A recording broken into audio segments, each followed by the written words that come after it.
अभी का ताजा अपडेट क्या है अंकित? ये लीजिए एक और बहुत बड़ी टिप्पणी ये सुप्रीम कोर्ट की तरफ से इस फैसले में आई है, जिसमें यह कहा गया है कि अगर राज्य सरकार को अपनी सेवा में नियुक्त अधिकारी पर नियंत्रण नहीं होगा तो फिर काम ठीक से नहीं होगा, अधिकारी सरकार की बात नहीं सुनेंगे।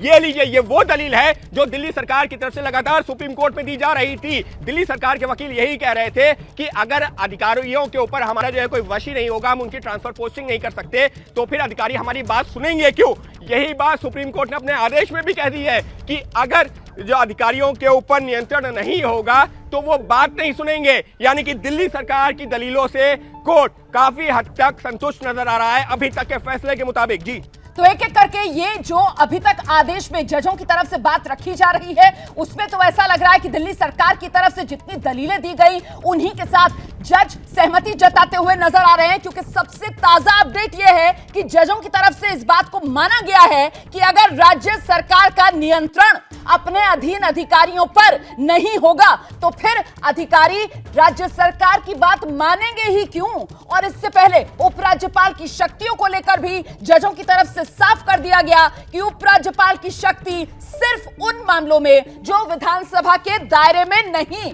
अंकित, लीजिए रोमाना, जिस बात को लेकर के हम चर्चा कर रहे थे, सुप्रीम कोर्ट ने स्थिति स्पष्ट करनी शुरू कर दी है। सुप्रीम कोर्ट का क्या कहना है? सुप्रीम कोर्ट का कहना है कि आदर्श स्थिति यही होगी कि दिल्ली सरकार को अधिकारियों पर नियंत्रण मिले सिर्फ उन बातों को छोड़कर जिन पर विधानसभा का अधिकार नहीं है, यानी कि पुलिस, कानून व्यवस्था और भूमि। जिस बात का हम लोग जिक्र कर रहे थे ना कि तीन चीजें, पुलिस, कानून व्यवस्था और जमीन, ये जो दिल्ली सरकार के दायरे में नहीं आती हैं, इसके अलावा जो अधिकारी हैं जो तमाम विभागों से जुड़े हुए हैं उनका अधिकार दिल्ली सरकार को मिलना चाहिए और आदर्श स्थिति यही होगी। कुछ देर पहले हम लोग यही चर्चा कर रहे थे सुप्रीम कोर्ट के फैसले की शुरुआती लाइनों को देखते हुए, और अब जैसे जैसे फैसला अपने जो है आखिरी के पैराग्राफ की तरफ बढ़ रहा है उसमें यह साफ तौर पर कह दिया गया है कि आदर्श स्थिति वही होगी कि दिल्ली सरकार को अधिकारियों पर नियंत्रण मिले सिर्फ उन बातों को छोड़कर जिन पर विधानसभा का अधिकार नहीं है। और वो कौन सी तीन चीजें?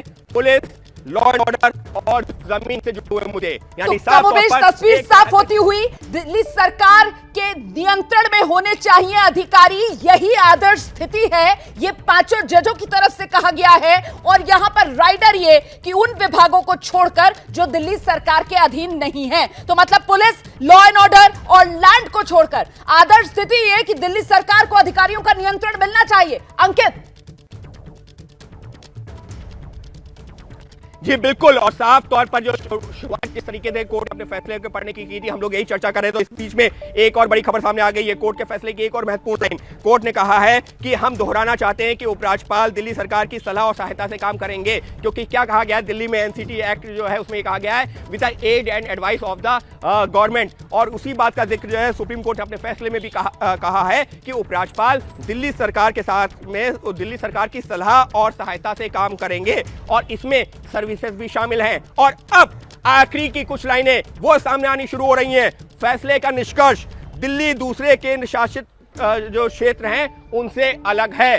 सुप्रीम कोर्ट का जो फैसला, जो आखिरी पैरा होता है, जो सबसे इंपॉर्टेंट होता है, निष्कर्ष, उस पर जो सुप्रीम कोर्ट अपने फैसले में आ गया है और अब यह बता रहा है कि यह फैसला अब कहता क्या है, इसका सार क्या है। यह कहता है कि दिल्ली दूसरे केंद्र शासित प्रदेशों से अलग है क्योंकि यहां पर चुनी हुई सरकार है। दूसरा पॉइंट, दिल्ली सरकार को वही शक्तियां हैं जो दिल्ली विधानसभा को मिली हुई हैं। अगर दिल्ली विधानसभा को वो शक्तियां मिली हुई हैं तो दिल्ली सरकार के पास भी वही शक्तियां हैं, और इसका मतलब यह है कि राज्यपाल के पास में सीमित अधिकार हैं और वो दिल्ली सरकार के साथ में एड एंड एडवाइस, सलाह मशवरा से ही काम करेंगे। और ये जो पॉइंट्स हैं, अभी तक 2 पॉइंट्स सामने आए हैं और ये फैसले का जो कंक्लूजन होता है, जो पूरा फैसला होता है उसके आखिरी में 1-2 पैरा होते हैं, वो कंक्लूजन के होते हैं, निष्कर्ष के। और उस निष्कर्ष के पहली 2 लाइनें सामने आ गई हैं कि दिल्ली दूसरे केंद्र शासित प्रदेशों से अलग है, केंद्र शासित क्षेत्रों से अलग है क्योंकि यहां पर चुनी हुई सरकार है। और दूसरा पॉइंट इसका आया है कि दिल्ली सरकार को वो सभी शक्तियां मिल रही हुई हैं जो दिल्ली विधानसभा को मिली हुई हैं। जी, ये बड़ी जानकारी है जो अंकित गुप्ता दे रहे हैं। देखिए, पांचों जजों की तरफ से पहले ही साफ कर दिया गया था कि दिल्ली की विधानसभा को शक्तियां मिली हुई हैं, लेकिन साथ ही साथ संसद को भी दिल्ली के संदर्भ में शक्ति है। केंद्र के साथ संतुलन बनाना यह महत्वपूर्ण हो जाता है और उपराज्यपाल जो हैं उनकी शक्ति सिर्फ उन मामलों में है जो मामले दिल्ली विधानसभा के दायरे में नहीं आते। जिसमें पुलिस है, लॉ एंड ऑर्डर है और लैंड है। उपराज्यपाल दिल्ली सरकार की सलाह और सहायता से ही काम करेंगे, ये पांचों जजों की तरफ से कहा जा रहा है। दिल्ली की स्थिति अन्य जो केंद्र शासित प्रदेश हैं उनसे अलग है, क्योंकि यहां चुनी हुई सरकार है और इस चुनी हुई सरकार के पास वही शक्तियां हैं जो दिल्ली विधानसभा की शक्तियां हैं। दिल्ली विधानसभा मतलब दिल्ली सरकार, मतलब जनता के द्वारा चुना हुआ दिल्ली का मुख्यमंत्री। यकीनन यह फैसला इसी बात पर मोहर लगाता हुआ नजर आ रहा है। और दिल्ली के उपराज्यपाल की शक्ति उन मामलों में जो दिल्ली सरकार के अधीन नहीं आते, और ये मामले पुलिस, लॉ एंड ऑर्डर और लैंड के। जैसे ही घड़ी का काटा दोपहर 2:30 पे आए, बबीता जी का दिल सास बहू साजिश के लिए मचल जाए। और ये है इनकी बहू, पूरे दिन ऑफिस की टेंशन हो जाए गॉन जब ये करें अपना फेवरेट शो फ्री टाइम पे ऑन। इनकी तरह आप भी देखें अपना फेवरेट शो अपने टाइम पर और डाउनलोड कीजिए एबीपी लाइव ऐप अपने स्मार्ट टीवी पर।